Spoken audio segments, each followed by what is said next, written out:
You are listening to SFL Radio.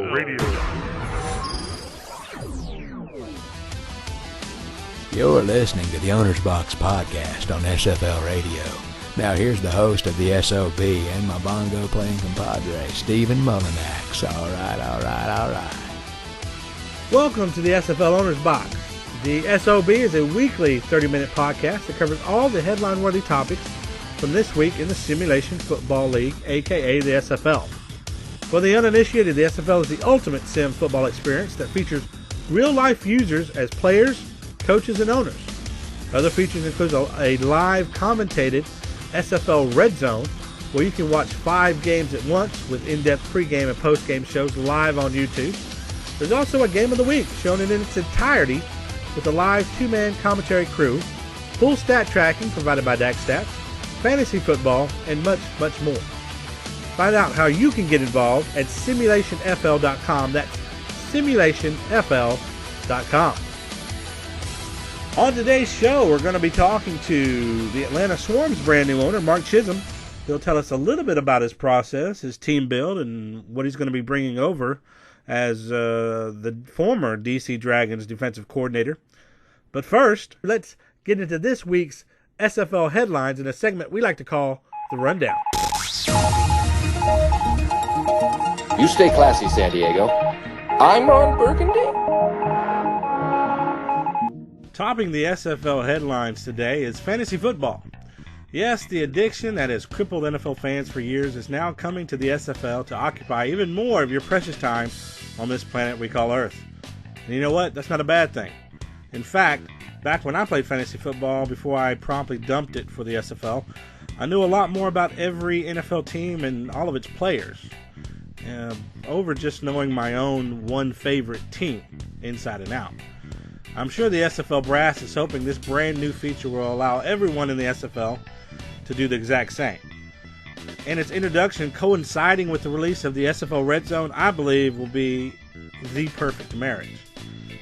Congratulations go to Mr. Frank Gooden, the owner of the Tallahassee Pride and the director of the SFL documentary, A New Frontier, where football dreams come to life, which you can watch over on the website, simulationfl.com. Frank commissioned the software that is making fantasy football possible for all of us this season, and he's been tirelessly tweaking and twerking it ever since. Thank you, Frank. On Friday, Mr. Gooden and SFL Commissioner Cameron Irvine held an hour-long show via YouTube, launching the league's newest feature. And I have to say, I think it's a successful venture right out of the gate. There's obviously been a lot of time and money dedicated to making this free feature available to all SFL lovers, and we should be eternally grateful for that.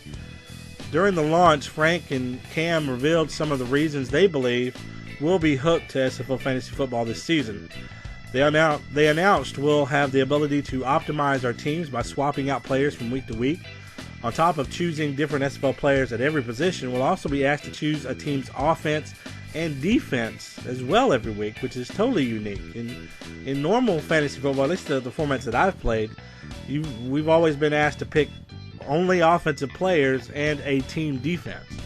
In the SFL, you'll be asked to do both, plus pick a team offense and several defensive players, like an IDP league, which I think makes it even more interesting and hopefully more competitive. Obviously, we'll have the weekly standings that you can brag about, and you can do so on Slack or on the Inside the SFL podcast or the forthcoming fantasy football podcast or on the post-game show. So you'll have plenty of venues to boast if you're at the top of the standings. Cameron and Frank also announced that prizes will be given out every week, so you're not going to have to wait to the end of the season to get the mega prize for the championship, although I'm sure there will be one. But if you win in a certain week, you get that prize that week, which is great. And finally, that the playoffs will be determined using your top 4 weekly scores. So that means you can have a few down weeks while you're playing and still make the playoffs. It also means someone could come in late or start late, or maybe even start early and then leave and still have a crack at the championship. So take that for what it is, which is great if you're constantly. It actually rewards those that are playing constantly because you can up that top 4 weekly score.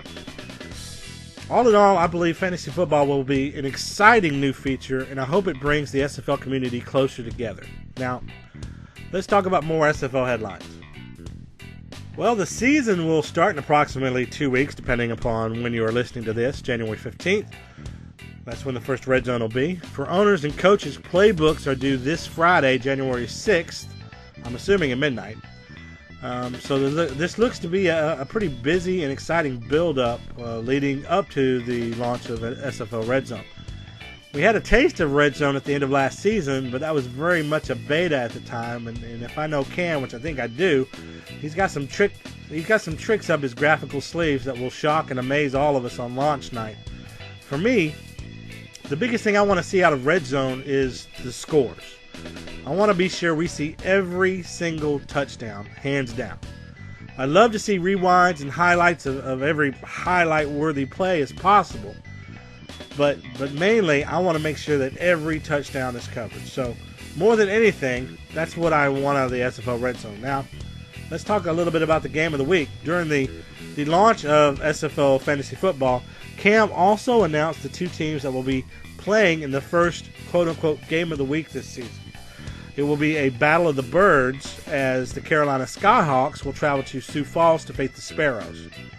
Last year, the Sparrows went 9-3 through the regular season, while the Skyhawks were a mirror opposite at 3-9. But the Skyhawks were one of the only 3 teams to defeat the Sparrows last season, a 37-27 Week 5 win in Carolina. Now the Skyhawks will try to do the same, but this time in Sioux Falls, as both teams go into the matchup looking very different. For the Sparrows, they have decided to go defensive heavy this season with 9 star players on defense. Offensively, they intend to start a non-star at running back, which is intriguing. As for the Skyhawks, their 2 gold quarterbacks are gone. And although they are still heavily invested in running back Johnny English, they've given quarterback Jamison Monroe more weapons along his wide receiver core. They've also swapped their coordinators, which is interesting, I guess hoping to spark a run in 2017. It should be a great way to start the season with several storylines to talk about. Here on the S.O.B. podcast, we're hoping to get interviews with both Sparrows owner Jason McGee and the Skyhawks owner James Klein, and try to get those published out to you and available for your listening pleasure sometime before the big game. Speaking of owners and interviews, we have a good one for you today. I had a chance to sit down with one of the league's newest owners, Mark Chisholm, who is now at the helm of the new Atlanta Swarm. I hope you enjoy it.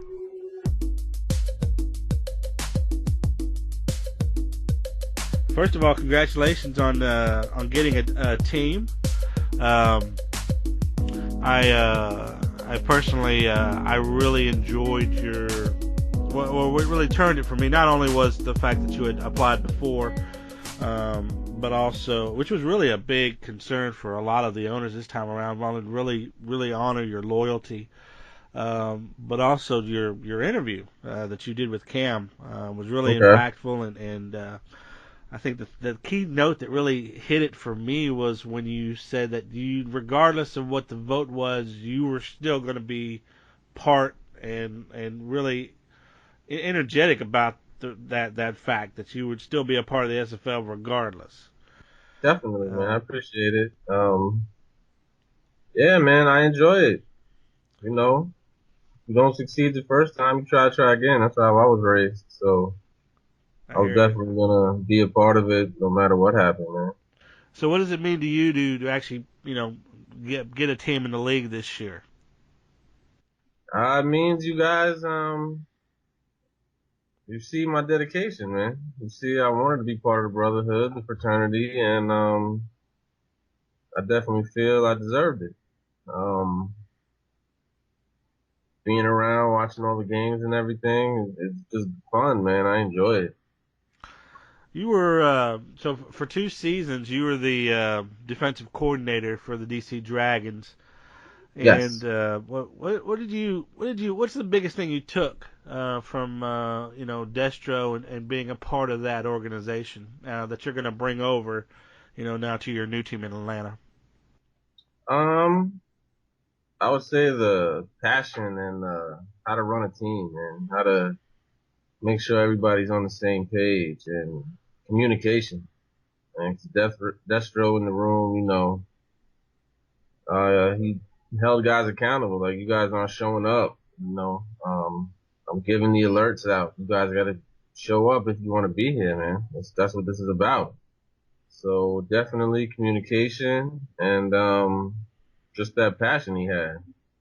What is your defensive philosophy? What do you like, particularly? Let's say, let me ask you about this new resurgence and interest on the defensive line. You think that's something you see a lot of teams now because of obviously what happened in the championship game? There's some investment there along the defensive line, and now more teams are doing so. What are your thoughts about that? Trying to get that that pass rush, trying to get these quarterbacks uncomfortable. Your thoughts on that new kind of resurgence of interest there? Well, after watching Wolfpack all last season, man, Rick OReilly just disrupted so many plays, just coming up the middle, whether he got double teamed, which opened up another lane for another guy to come through free, or if he just got in there and got the quarterback out of the pocket. It played a big part, man, with guys getting interceptions, quarterback throwing the ball early just to get rid of it, and there's a pick, you know what I'm saying? So I definitely wanted that on my team. 'Cause I watched it all season. I took notes last season. And I just felt like that disruption helps the secondary make bigger plays.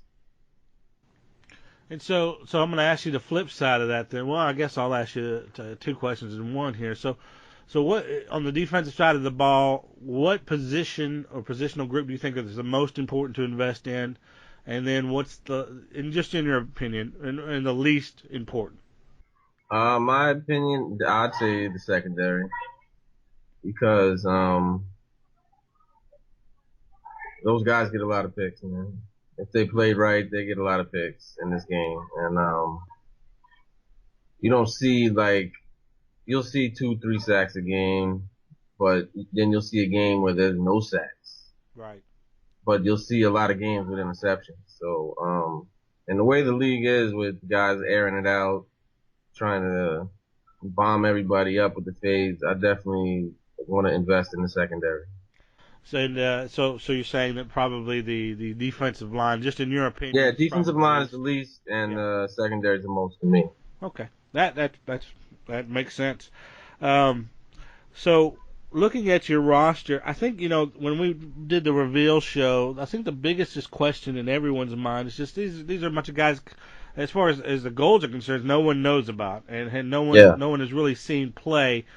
I wanted you to, if you could tell me what's the story behind these three gold players and their names. The names particularly too, because they're interesting names. And I was wondering what you based those names on, and what players do you think these guys might emulate a little bit or look like from the league? Well, my Boo Chisholm is my little brother. That's his name. Yeah. BDG Hollywood is a good friend of mine. We've been friends since we were 5 years old, grew up, and we're still friends to this day. And that's his name, you know what I'm saying? He's from Haitian descent. So That's what his parents named him. Can't argue with that. So, yeah, he's our gold running back, man, and we have high hopes for him. I see him as definitely around that Park He Chill type of guy. Okay. That type of back. Boo Chisholm, I see him as being a DR Sim type of guy. He's gonna make plays. He's gonna get deep. How about Ludacris? Luda I had Rick OReilly in mind. The name just came because we're down here in Atlanta now, man. That's why I just went with that. That was the only reason. I figured. That name. Okay. We All right. voted. We had a vote in our Atlanta room, but the other names we had, Cam shut that down. Yeah, I've had that happen to me as well. And we were like, all Actually, right, let's when go I with that. first started, all of my non-star players were named after 1980s TV stars. Okay, I had some of those in there too. Actually, my backup quarterback is Ace Goodhart from G-Force. Okay. Yeah. No, but he shut down that entire list. But yeah, we had similar thinking there. Now, all right, so that's awesome with your goals there. That gives me a lot of insight. And Boo Chisholm's your younger brother. That's Yeah. awesome. Jonathan Conk is my younger brother. So, Okay. definitely the family representing on the roster. You had to really probably the biggest free agent landings as far as non-stars are concerned. I mean, you brought in some really big names. What was the one name that you were the most excited about landing? I gotta say Skeletor P Funk. I guess Yeah. I gotta say him, man. He's a championship quarterback, but bringing everybody's concerned about bringing him down to a bronze, and this is something me and Destro talked a lot about last season. Him giving me insight about tier quarterback at the bronze level, and after watching Matt last season make it work at the bronze, and how our quarterback Cody last year was a gold, and we didn't see what we wanted to see from him. You know what I'm saying? So I just decided we're gonna try it. Yeah. We're gonna see how it works out. So you having a gold running back and a bronze quarterback isn't necessarily an indication that you guys are just a smash mouth. We're just going to run the ball down your throat. You really believe that you're going to Definitely be not. able to have a balanced offense with a bronze quarterback. Definitely not. Yeah, man. Okay. Is there a particular matchup that you're looking forward to this season? Honestly, I gotta say that I want to get at my boy Doug, man. I can't wait till week 8 when we go to LA, man. Yeah. You know what I'm saying? He beat me out last year for the team, so I want to get at him. Plus, I got his little brother, the better boats on the squad now, so Right. gonna take full advantage of that. You know there's going to be a little bit of trash talking that happens that week. Oh yeah. Finally, can you tell me just a little bit about your process and how you prepare for an upcoming game? Again, not wanting to give away anything, but I'm interested as a fellow coach and owner on what your process has been, just to get ready for game planning, and so how much time you spend maybe simming on an average, or if you sim at all, or kind of just what's your process out, how much game planning you do, do you watch the how many previous games do you watch, or that kind of thing. So what's kind of a normal, at least in the past, has been you preparing for a game? Normal for me would be I'm running at least 4 sims a day. That's the minimum. At least I'm running 4 sims, just tinkering with things. All day at work or wherever I'm on the road or something, I got the YouTube on and I'm watching previous games. I'm watching games from last season, obviously. I'm going back 2 seasons if I can to watch games. Wow. To see how they do. And I'm just watching the schemes and watching the plays they're running. Seeing where openings are in secondary. Maybe help me go pick some different formations to get my wide receivers to where I want them to be against them, Yeah. Well, that's great, man. Well, thank you for getting on here and being on the podcast. I really appreciate it, and I want to wish you the best of luck this season. I hope this isn't the last time we talk, because I really enjoy just you as a person. I've never actually even had an opportunity to talk to you, but from your interview, from the application process, dude, I thought you were going to be a great addition, and so far you have been. I'm sure you're going to be great this year. So, great luck. I wish to you and to Robert, and I hope you have a great season, man. Well, thank you, man. We appreciate it, man. Yeah, we're looking forward to it, man. I'm glad to be here. We're excited. We got a great group of guys in the room, man, and everybody's on board, man. We're looking forward to it. And good luck to you this season, man. Oh, I appreciate it. I thank you. Yeah, definitely, man. My thanks goes out to Mark for taking the time to talk with us. I wish him and his team the very best of luck this season. Now, let's end the show with a segment I call the Postscript. P.S. I'd like to talk to you a little bit about the S.O.B. podcast role in the community. While talking to Cam last season, we kind of discussed creating more content. As we're going into a red zone and game of the week format, instead of multiple games spread over 3 days, we felt like there might be a void in weekly content. The guys over at the Inside the SFL Podcast, they do a great job. And my efforts here with the S.O.B. were in no way created to compete with them. In fact, very much the opposite. My goal is to simply give you, our community, more options and more quality content on a weekly basis. My goal is to have a very structured show, covering the SFL headlines, keeping it within a 30-minute window, at least trying to, and throwing in some of my thoughts as well. Like today's show, I'll try to have a great guest throughout the season, but sometimes it may simply just be me. And that brings me to my final thought. I'm creating this show for you, the SFL community. I want you to have input about what this show becomes. So hit me up on Slack at Ruffnecks-owner-media and tell me what you think of the podcast. What do you want out of the podcast? Did you like it? How can I improve it? Without you, the listeners, there is no show. There's just a lonely man speaking into a microphone. So thank you for listening, and thank you for coming aboard and trying this out. I hope you listen to our next show. And finally, stay classy, SFL Nation.